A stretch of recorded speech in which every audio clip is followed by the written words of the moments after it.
Nanti Bismillahirrahmanirrahim. Assalamualaikum warahmatullahi wabarakatuh. Alhamdulillahirabbil alamin, kita bisa bertemu kembali pada siang hari yang cerah ini. Mudah-mudahan semuanya selalu dalam keadaan sehat walafiat. Semua sehat kan? Hatinya sehat, perasaannya sehat, kemudian pikirannya sehat insyaallah. Dan ingat satu lagi, ingat untuk selalu bersemangat setiap hari, karena semangat itu adalah warisan para nabi dan para rasul. Imam Al-Ghazali yang bilang seperti itu. Kemarin kita sudah membahas terkait dengan strategi mencari ide bisnis, dan sekarang kita akan membahas terkait dengan laporan keuangan usaha. Nah, materi ini penting banget buat kalian supaya kalian itu bisa membuat laporan keuangan. Supaya kalian bisa memahami, supaya semuanya bisa paham, dan setelah ini bisa selalu mencatat keuangan kalian setiap hari. Pertanyaan saya buat kalian, kalian sering mencatat keuangannya enggak? Tidak. Kenapa kalian enggak sering mencatat keuangannya? Kalau pengeluaran sedikit tidak penting, kalau banyak baru. Nah, jadi mulai dari sekarang kalian ini kan banker semua. Ya, jadi mulai dari sekarang kalian harus berupaya untuk mencatat keuangan kalian. Ya, setiap hari catat itu karena kalian adalah banker. Ya, oke. Selanjutnya kita akan membahas terkait dengan mengelola keuangan usaha dan laporan keuangan usaha. Nah, 1 bulan kemarin saya sudah mewawancarai sekitar 250 UMKM.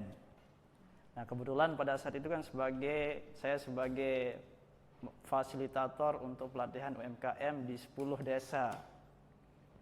Desa Jenggi Utara, Desa Jerowaru, Desa Anjani, Desa Wonosabe, dan beberapa desa yang lainnya. Ternyata dari 250 pengusaha UMKM tersebut, mereka 95%-nya tidak ada yang menulis ataupun mencatat keuangannya mereka. Nah, Baik, saya ingin bertanya Pak, dalam mengelola keuangan dan menyusun laporan keuangan, bagaimana sih cara memastikan bahwa laporan yang dibuat itu benar-benar mencerminkan kondisi keuangan yang sebenarnya, dan bukan hanya dibuat saja tetapi biar terlihat baik di depan pihak-pihak tertentu. Jurnal. Jadi catat semua transaksi yang terjadi dalam kesehariannya, baik itu transaksinya besar kecil, itu catat semua. Jangan sampai ada satupun yang tidak tercatat. Karena kalau tidak tercatat, maka nanti yang akan bingung, yang akan stres, yang akan banyak pikir itu adalah kita. Jadi dengan adanya catatan keuangan ataupun jurnal sebagai informasi pertama, itu akan memudahkan kita untuk membaca keadaan kondisi keuangan kita yang sebenarnya, sehingga impact-nya nanti bukan hanya kita yang bisa memahami laporan keuangan kita, tetapi juga orang lain, termasuk juga pihak ketiga atau yang berpotensi menjadi investor kita ataupun pemodal kita, mereka juga bisa percaya. Nah, salah satu persoalan kenapa UMKM kita sulit maju, karena tadi jarang sekali yang melakukan catatan keuangan. Dari 250 pengusaha yang saya tanya, dari 10 desa, hanya 5 yang membuat catatan keuangan. Sedikit ya. Nah, akhirnya modal mereka tidak tahu modal mereka. Batinnya juga mereka tidak tahu.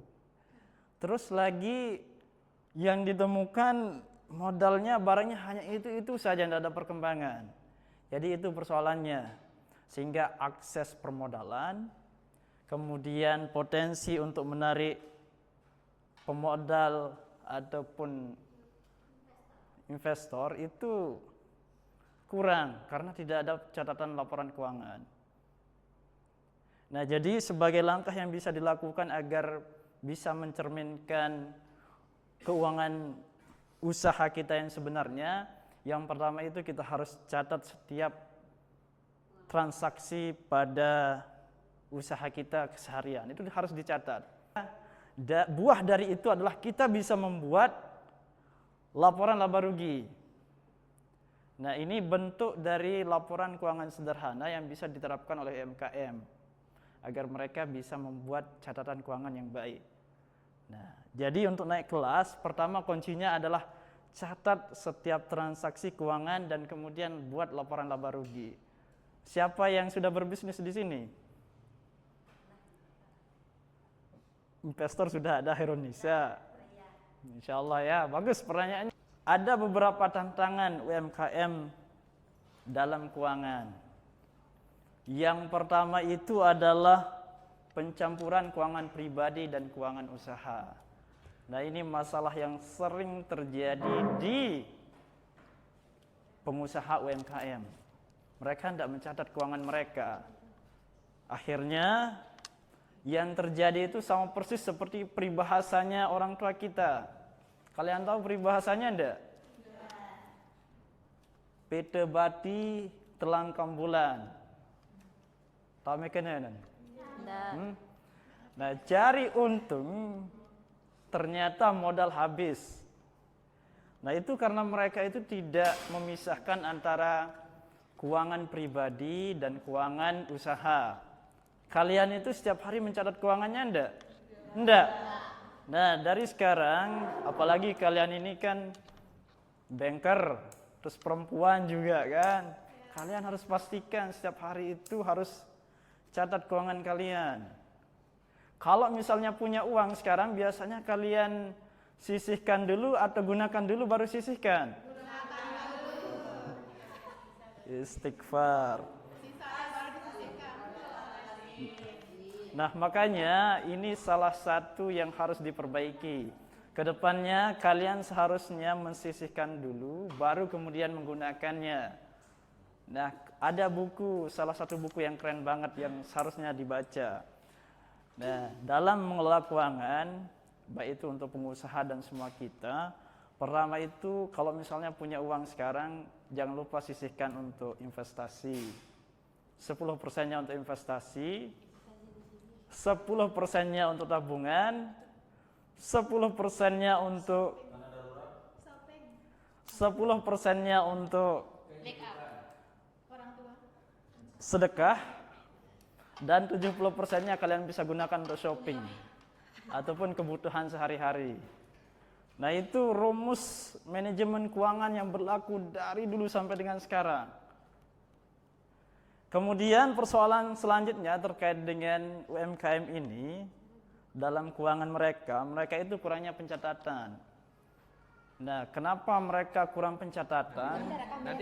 Karena seringkali mereka kadang-kadang meremehkan. Akhirnya banyak pencatatan yang tidak dilakukan setiap hari. Padahal setiap hari itu semisal sekarang Salimul Jihad sebagai bos besar, maka setiap hari itu tidak boleh terlewatkan setiap catatan transaksi keuangan. Harus setiap hari ada pencatatan. Selanjutnya adalah literasi akuntansi.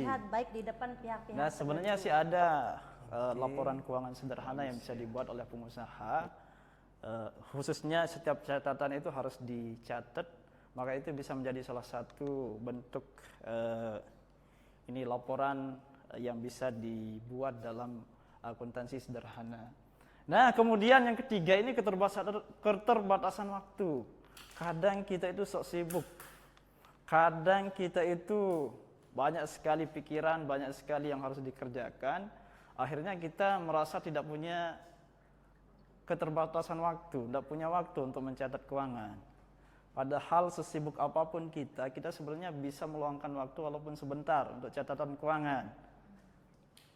Walaupun sekarang banyak sekali yang harus dikerjakan, tapi kalau kita meluangkan waktu walaupun hanya 1 menit, itu cukup kok untuk ini, mencatat keuangan kita. Sebagai solusinya, yang pertama itu kita harus pisahkan antara keuangan pribadi dan keuangan usaha. Nah, dalam prinsip akuntansi itu kalian tahu istilahnya pisahkan antara keuangan pribadi dan keuangan usaha enggak? Quantity kan? Nah, jadi setiap usaha itu punya pos keuangan yang berbeda-beda satu-satu. Punya kamar sendirinya, kelas sendirinya, tidak boleh tercampur, tidak boleh dibuat seperti pencok serbuk. Jadi dia harus dipisahkan, termasuk uang kalian. Uang kalian itu harus dipisahkan, mana uang untuk pribadi, mana uang untuk usaha. Mana untuk investasi juga, mana untuk tabungan, itu harus dipisahkan. Kalian punya investasi enggak? Punya. Hah? Punya kan? Bagus. Bagus. Nisa. Investasi apa yang dipunya Nisa? Emas. Emas. Wais.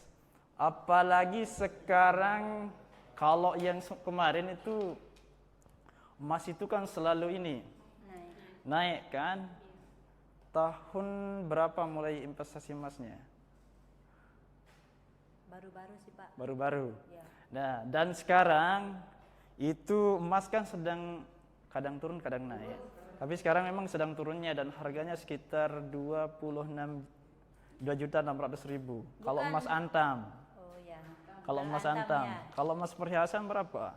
Sekarang 2.350.000, ada yang 2.400.000. Tergantung toko emas. Iya. Dan itu adalah salah satu langkah yang bagus sih untuk mulai investasi. Dan kalau kita sudah investasikan sebagian keuangan kita, jangan disentuh. Jangan dipakai misalnya untuk beli dan seterusnya. Jadi itu harus menjadi dana yang terus dijaga, terus ditumbuhkan, dinaikkan hasilnya dengan cara kemudian kita tetap investasi. Seperti tadi itu harus sisihkan keuangan kita. Nah, selanjutnya ini nih penting banget. Selanjutnya catat semua transaksi harian. Jadi kecil besar setiap transaksi yang terjadi itu harus dicatat. Mau penjualannya besar, mau penjualannya kecil, catat. Termasuk kalian misalnya mau belanja sekedi, belanja kecil maupun besar itu semua harus dicatat. Jangan sampai tidak dicatat.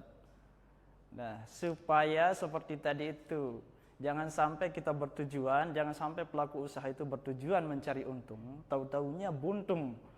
Modal habis, untung habis. Itu karena tidak dipisahkan antara keuangan pribadi. Izin mau bertanya Pak. Ini kan yang seperti yang Bapak jelaskan tadi ada di tantangan UMKM itu kan Bapak bilang kurangnya pencatatan. Nah, semisal seorang pengusaha gitu kan Pak, saat melakukan usahanya itu dia tidak melakukan pencatatan pendapatannya seperti yang dia ada di depan, rekap biaya dan hitungan laba ruginya. Nah, coba Bapak jelaskan gitu resiko apa yang terjadi jika seorang pengusaha itu tidak merekap atau mencatat laporan keuangannya gitu. Itu tidak bisa. Yang terjadi kalau tidak membuat laporan keuangan sederhana adalah semua modal habis, semua keuntungan habis, kita tidak mendapatkan hasilnya. Dan itu sudah berapa kali juga saya buktikan, ternyata tidak mencatat keuangan setiap hari, maka habis sudah modal kita. Modal 10 juta sekarang 20 juta semuanya habis. Karena uang tidak terkelola. Kita merasa untung padahal sebenarnya kita rugi. Jadi membuat catatan keuangan itu memudahkan kita untuk mengelola, mengatur keuangan kita dengan mudah. Kan tadi Bapak sudah menjelaskan langkah-langkahnya kan. Semisalnya kan kita sudah melakukan yang ketiga yang Bapak jelaskan yang tadi itu, tetapi masih mengalami kerugian. Di mana sih letak kesalahannya itu lagi? Ya, bagus. Ya, kalau seandainya catatan keuangan sudah dilakukan, laporan laba rugi sudah dilakukan, ternyata rugi, ternyata usaha tidak menguntungkan. Nah, beberapa pelaku usaha UMKM setelah saya tanya, ternyata persoalan mereka adalah khususnya terkait dengan pengeluaran, tidak mampunya dalam menentukan prioritas pengeluaran. Jadi kebutuhan-kebutuhan utamanya itu tidak diprioritaskan. Semua dibeli. Semua dibeli, barang-barang yang tidak dibutuhkan dibeli, barang-barang yang merupakan barang bukan modal, semua dibeli. Akhirnya yang terjadi itu justru setelah dibuat laporan keuangan ternyata rugi. Nah, karena mereka tidak menentukan mana yang harus menjadi prioritas mereka, khususnya dalam pengelolaan keuangan.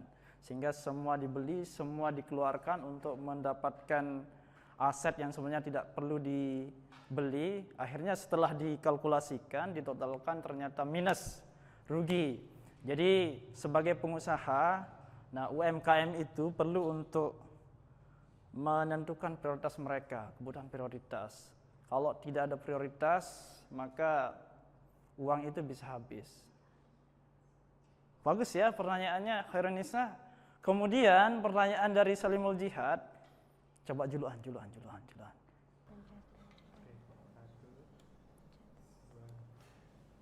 Oke.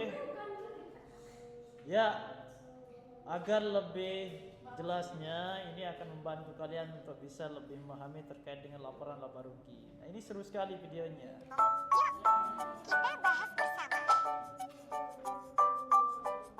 Laporan laba rugi merupakan sebuah laporan keuangan yang menunjukkan pendapatan dan biaya suatu perusahaan selama periode waktu tertentu, biasanya selama 1 tahun atau 1 kuartal. Laporan ini memberikan gambaran mengenai kinerja keuangan perusahaan serta Ya, sudah paham kan? Oke. Baiklah. Terima kasih banyak atas perhatiannya. Mudah-mudahan semuanya bisa memahami dengan baik. Kita bertemu untuk materi selanjutnya di minggu depan. Demikian, wallahul muwaffiq wal hadi ila sabilir rasyad. Wassalamualaikum warahmatullahi wabarakatuh.